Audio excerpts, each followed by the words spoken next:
Alors je suis Aurélie Collet et je suis la fondatrice d'une entreprise qui s'appelle The Smile Workshop. Mon métier aujourd'hui, c'est d'accompagner les gens à se connecter ou à se reconnecter à leur joie de vivre, voilà, dans les entreprises ou à titre individuel.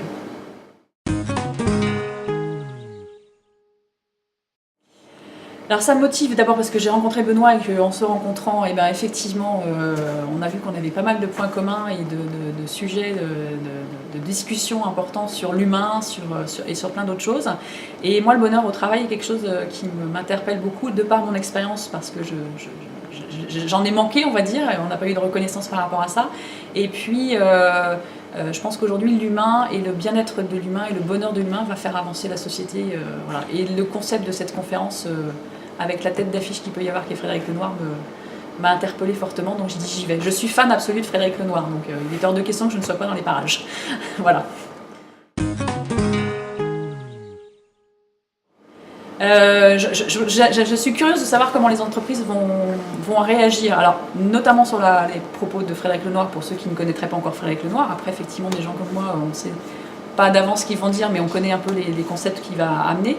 Mais je suis curieuse de savoir comment les gens vont réagir à la façon dont ça va être organisé au niveau de la co-créativité, avec toutes ces technologies que vous mettez en place, et voir un petit peu ce qui va en ressortir et de comment le territoire rennais et plus grand, parce que je pense qu'il y a d'autres entreprises qui viendront, va apporter ces solutions et ce qui va en ressortir en fait. Donc je suis très curieuse de savoir ce que chacun va dire, faire, ressentir et va être capable de mettre en place demain dans son entreprise. Voilà. Donc cette co-créativité va être à mon avis très riche et très intéressante. Donc je suis très curieuse.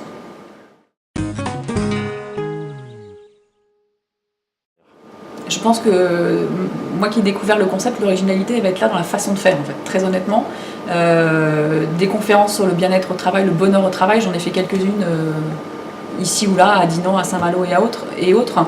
Et c'est vrai que là, on va parler d'un sujet qui est vaste, avec un expert, avec des professionnels du sujet, et avec un outil qui sont les nouvelles technologies. Et ces nouvelles technologies, on se pose encore la question aujourd'hui si ça peut contribuer au bonheur au travail. Donc je trouve que ce mélange de façon de faire et de propos va être extrêmement riche. Et si les gens sont curieux, si les chefs d'entreprise, les DRH et autres managers intéressés par ce sujet-là sont assez curieux pour venir voir comment ça va se passer, je pense que c'est le moment de venir. C'est à mon avis le moment où il ne faut pas louper ça avec cette conférence.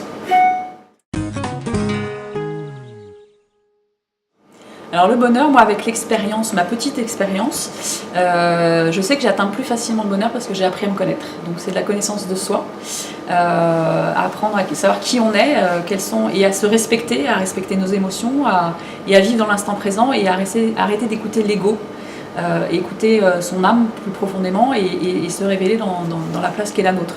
Et moi mon bonheur il passe par là aujourd'hui, par toutes les expériences que j'ai vécues. La route m'a mis un certain nombre de moments difficiles où j'ai jamais voulu entendre ni voir ni quoi que ce soit, et au bout d'un moment j'ai écouté et j'ai rencontré les bonnes personnes au bon moment, au bon endroit, qui m'ont permis d'apprendre à me connaître. Et la connaissance de soi, je crois que c'est ce qui fait avancer dans nos vies, et ce qui à mon avis aussi permet à des chefs d'entreprise et à des directeurs, en se connaissant soi-même, de pouvoir aller aider les autres aussi, et donc à atteindre le bonheur pour leurs collaborateurs en fait.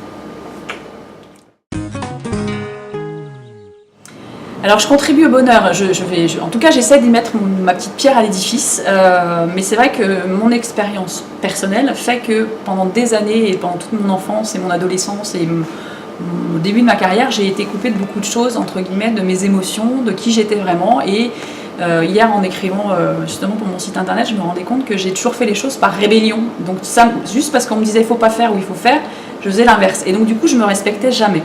Et en fait, j'ai été coupée pendant très longtemps de la joie et de ma joie de vivre en fait. Je m'en suis rendu compte justement en travaillant sur moi. Et aujourd'hui, en me reconnectant à cette joie de vivre quasiment au quotidien et par le métier que je fais, parce qu'en plus j'essaie de faire rire un maximum les gens, cette joie de vivre, elle reste mon moteur en fait. C'est celle qui me permet d'exister, qui me permet d'avancer, d'oser, de me révéler et de rayonner. Et je me dis, si j'arrive à apporter cette joie de vivre aux gens, alors par le rire, et je l'ai encore démontré avec certaines de grandes entreprises avec qui je suis intervenue la semaine dernière, je sens qu'ils vont pouvoir avancer.